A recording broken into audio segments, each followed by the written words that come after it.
They are already on the pitch, moving through the warm-up in Saint-Denis, but the center of the tournament is missing.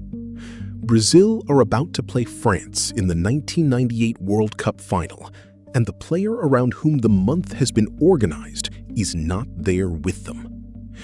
Hours earlier, Ronaldo has suffered a convulsion at the team hotel. The details are still unclear. Around him, doctors, teammates, and staff are trying to understand what happened. Outside that room, the final keeps approaching anyway. A World Cup final cannot pause long enough to absorb a private rupture. Its ceremony, broadcast schedule, and lineup logic push the event forward, even when the match's central body has already made the night unstable. For anyone arriving fresh to it, this was not just any player in just any final. Ronaldo was 21 and already the most decisive attacking figure in the competition's imagination. He was the face on posters, the name that made the tournament feel modern, global, sellable, concentrated into one body. Brazil were defending world champions. France were the hosts, chasing their first title. The night had been prepared as a meeting between a great football nation and the game's brightest individual force. That is what makes the pre-match uncertainty feel so strange, even before the ball moves. Finals are supposed to narrow things. By kickoff, the stage should feel clearer than before, not less knowable. But here, the closer the match gets, the less stable its central fact becomes. A lineup circulates without Ronaldo. Then another includes him. Teammates warm up without fully knowing which version of the night they are entering. The body that was supposed to confirm the meaning of the event has already interrupted it. That disturbance never quite leaves the match. France win 3-0. Zinedine Zidane scores twice from corners in the first half. Emmanuel Petit adds the third late on. On paper, it becomes one of the clearest World Cup final results of the modern era, but memory does not hold it that way. The score remains, of course. So does the image of France lifting the trophy on home soil. Yet the match is remembered through a cloud that formed before kickoff and never dispersed. What people carry away is not only that Brazil lost, but that the night felt contaminated by a question no one could settle in time.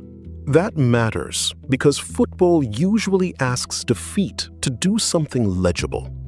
A team can be outplayed, outrun, tactically trapped, psychologically overwhelmed. Painful as that is, it still lets the result sit inside a shape people recognize. This final resists that shape. France were excellent. Their win was real. But the evening also left behind an uncertainty that attached itself to everything that followed. Was Brazil beaten by the better side? Almost certainly.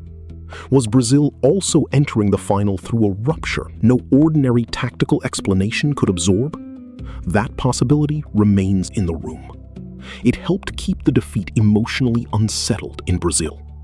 People can absorb losing to a stronger side. What lingers differently is losing on a night that never felt fully available to judgment. So 1998 does not become just a lost final. It becomes a wound with no clean edge. Ronaldo's body fails in public time, just before the largest match in the sport. And the tournament has no way to process that except by continuing. The game starts. The anthem plays. Cameras frame the players as if the ceremony can restore a normal sequence. But it cannot really do that, because the most important thing about the night may already have happened in private, out of sight, in a hotel room, before the official meaning of the final had begun. That is why the memory of the match drifts so easily towards suspicion, confusion, and incomplete explanation. Not always conspiracy in the strict sense, something looser and more durable than that. A sense that the event people were shown, and the event they were asked to understand no longer matched cleanly. Football had staged its grand occasion, but one of its essential materials had become unstable. The final still produced a champion. It did not produce closure. For Ronaldo, that would have been enough to fix a career permanently in one direction. Great players can survive defeat. What is harder to survive is becoming the site where an unresolved national memory settles. In Brazil, the defeat did not belong only to tactics or form or one bad evening. It attached itself to a body that seemed both central and unreadable. Ronaldo was not just the star who failed to deliver. He became the figure through whom people tried to process an event that refused to explain itself. 4 years is not a long time in football, but it is long enough for a narrative to reorganize itself. Between France, 1998, and Japan and South Korea, 2002, Ronaldo's body does not become more trustworthy. If anything, it becomes even more fragile. Severe knee injuries interrupt his career. Long absences replace momentum. The player who once seemed to embody unstoppable forward motion now exists inside a different kind of doubt. Not what happened to him on one night, but whether he can still exist at the highest level at all.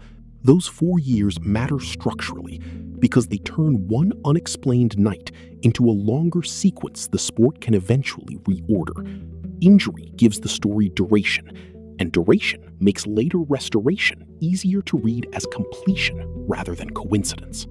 That uncertainty changes the emotional texture of 2002 before a ball is kicked.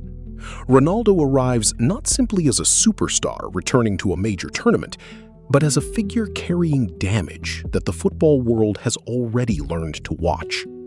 He is famous, but not invulnerable, recognizable, but no longer guaranteed. The old wound has not been solved, it has simply been displaced across time, from a single unexplained episode to a longer story about collapse, repair, and the possibility of return. Brazil's path in 2002 gives that story a shape people can hold. They win every match. Rivaldo and Ronaldinho matter enormously. The team is not a one-man vehicle, but Ronaldo's goals keep giving the tournament a direction that feels narratively irresistible. He scores against Turkey in the opening match. He scores against China. He scores against Costa Rica. He scores the winner against Turkey in the semi-final. Then, in the final against Germany, he scores twice. Brazil win 2-0 and become world champions for a 5th time. With each goal, the tournament became easier to read in public as something more than form regained. It began to feel as if the world were being offered a version of Ronaldo it could trust again, in front of everyone. For a novice viewer, this is the simple version that survived most easily. The broken star returned, scored in the final, and completed the redemption. It is not false. It is simply too neat to account for why this version of the story proved so powerful, so quickly, and so durably. Football did not merely discover closure in 2002. It recognized an opportunity to assemble it. Because what 2002 offers is not only victory, it offers symmetry.